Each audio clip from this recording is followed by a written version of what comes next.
Your dog knew something was wrong before you even opened the door. Not when you raised your voice, not when you slammed your keys down, not even when your face changed. Before any of that. Most owners assume their dog reacts to what they do, but behavioral science has been quietly pointing to something far more interesting and far more humbling for years now. Your dog isn't reading your body language, your dog is reading you. And the difference between those two things is bigger than most of us realize. Picture a Tuesday morning in Portland, or Manchester, or Munich. It doesn't matter much because this scene plays out in millions of homes. Sarah leaves for work at 8:15. Her golden retriever, Finn, walks her to the door the way he always does. She gives him a quick scratch behind the ear, says, "Be good," and the door closes. That evening, she comes home after one of those days, a meeting that went sideways, a commute that felt like punishment.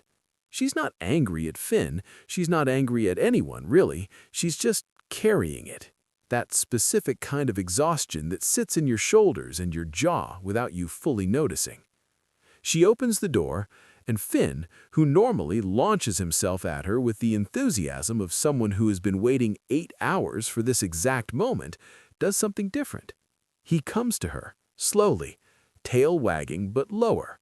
He nudges her hand instead of jumping. He stays closer to the ground. Sarah thinks, "Aw, he knows I'm tired. He's being gentle."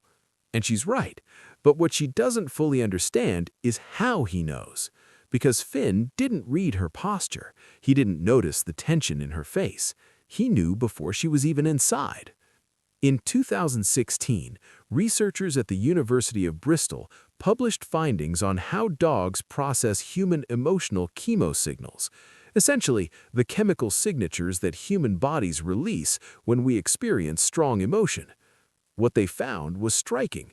Dogs don't just respond to human emotion, they detect it biochemically before most social cues are even present. Think of it this way. Your body is like a radio station, broadcasting constantly. When you're stressed, when cortisol rises, when adrenaline shifts, your body changes its signal. The chemistry of your breath changes, your sweat changes, even the subtle electromagnetic patterns of your heartbeat change. And your dog has spent thousands of years evolving to be the world's most sensitive receiver of that exact signal.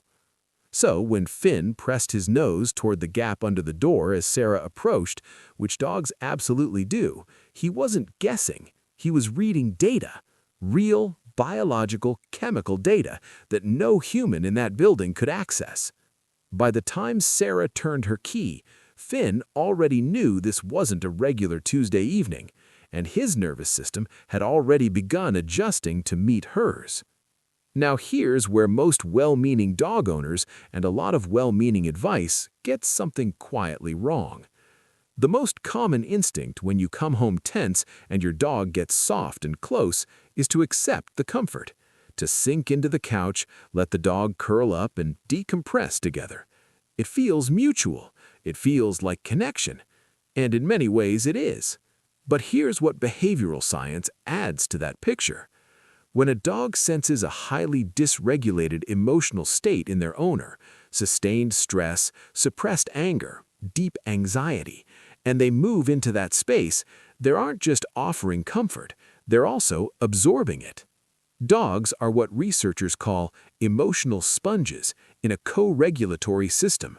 They sync to us, and when we're dysregulated and we don't come back to baseline, their nervous system doesn't either. Most owners do this.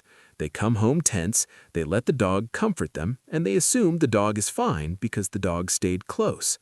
What behavioral science suggests works better is a small but meaningful shift in sequence. Not pushing the dog away, not performing happiness you don't feel, but taking 2 or 3 minutes before you fully engage to do something that brings your own nervous system down slightly. A few slow breaths, a brief walk to the kitchen, washing your hands with cold water. Not for the dog's sake, consciously, just for yours. Because when your signal changes, theirs does too. That's the system working as designed. This might sound like a small thing, and on any given Tuesday, it probably is. But researchers who study chronic stress in companion animals, including work from the Linköping University in Sweden, which measured cortisol levels in dogs over long periods, found something that deserves quiet attention. Dogs who live with chronically stressed owners show persistently elevated stress hormones themselves, not occasionally, chronically, as a baseline. Over months and years, a dog who regularly absorbs a dysregulated emotional environment can begin to show what looks like behavioral problems: increased reactivity, difficulty settling, hypervigilance at the door, separation anxiety that seems to come from nowhere. And the owners, understandably, often don't connect those things because the dog seems fine most of the time, because the dog is still loving, still present, still there. What's changed is something quieter: the dog's threshold, their resilience, the emotional margin they have left. And the relationship slowly shifts from one of ease and trust to one where the dog is working harder than they should have to, just to feel safe. Science-aware dog owners don't come home and perform a different emotion. They don't pretend the hard day didn't happen. They don't follow a checklist. What they do is something more honest and more interesting. They start to understand that their relationship with their dog is genuinely reciprocal in a neurological sense, not metaphorically, actually. And when you understand that, when you really sit with the idea that your dog's nervous system is in some measurable way tethered to yours, you start to think about your own emotional regulation a little differently, not as self-help, as interspecies responsibility. The shift isn't dramatic, it's just awareness. The awareness that when you walk through that door, something is already listening, not to your words, not even to your face, but to the frequency your body is broadcasting. And that frequency can be changed, slightly, quietly, before you even say hello. Finn didn't need Sarah to be happy. He didn't need her to fix the day or pretend it was fine. He needed her to come back, gradually, to herself, because that's the only version of her that he knows how to fully relax around, not the performed version, the real one, the one whose signal is steady. That's not a high bar. It's actually one of the more forgiving things about dogs. They're not waiting for you to be perfect. They're just waiting for you to come home. All the way home. If this kind of quiet, science-grounded look at dog behavior is something you want more of, subscribing keeps these videos in your feed. Finn would probably appreciate it, even if he'd never say so.